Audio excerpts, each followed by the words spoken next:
What is mental health, and how many people struggle with it? According to the CDC, mental health concerns our emotional, psychological, and social well-being.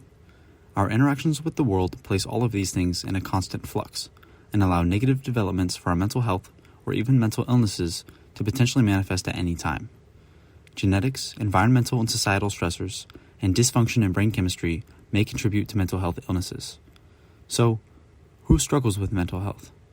The National Institute of Mental Health states that on average, 1 in 5 adults in the United States struggle with their mental health, while young adults have the highest prevalence rate of mental illness. Given its importance, it is unfortunate that so many people struggle with mental health. Good mental hygiene is key to many aspects of life, especially for students. It is common for high-performing academic pursuitists to push themselves to their limits, becoming sleep-deprived and enduring high levels of stress and anxiety.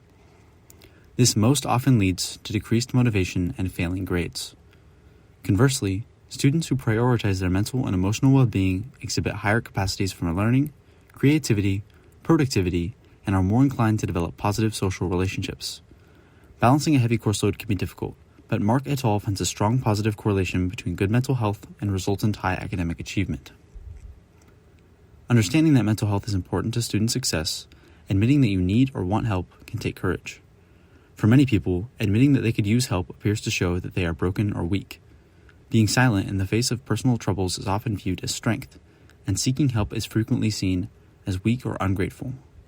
A 2019 article by Rian Tanap from the National Alliance on Mental Illness highlights these as particularly prevalent roadblocks to therapy in the Asian American community. Breaking through this stigma is the first hurdle to improvement. The second is accessing care. Mental health resources remain underfunded and critically understaffed nationwide. While there are limitations, there are many resources available for those seeking to improve their mental health, especially for college students. Most universities in the United States have counseling centers. If you attend Purdue, CAPS, Purdue Counseling and Psychological Services, is always there for you and is located on the second floor of PUSH, the Purdue University Student Health Center.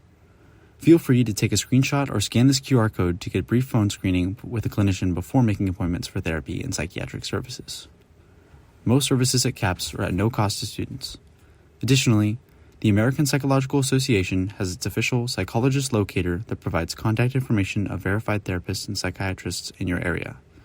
If you think that you might be struggling with your mental or emotional health, you've already bravely taken the first step, which is acknowledging that something is bothering you and needs to be fixed. If you feel uncomfortable or unready with reaching out to a mental health professional, no worries. There are lots of ways for you to augment your mental health on your own. Go back to the basics by eating good food and drinking lots of water.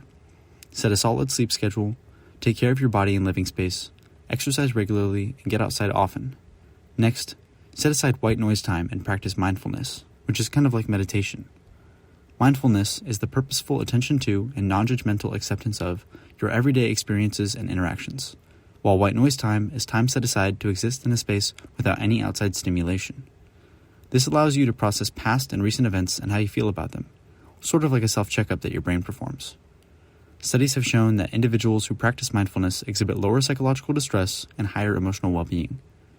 Now, with everything discussed in this video, from defining mental health and why it's important, to touching on the challenges of reaching out and ways to improve your mental well-being, we hope you've learned a little bit about the importance of mental health and how to better care for yourself as we enter finals week. From us to you, good luck.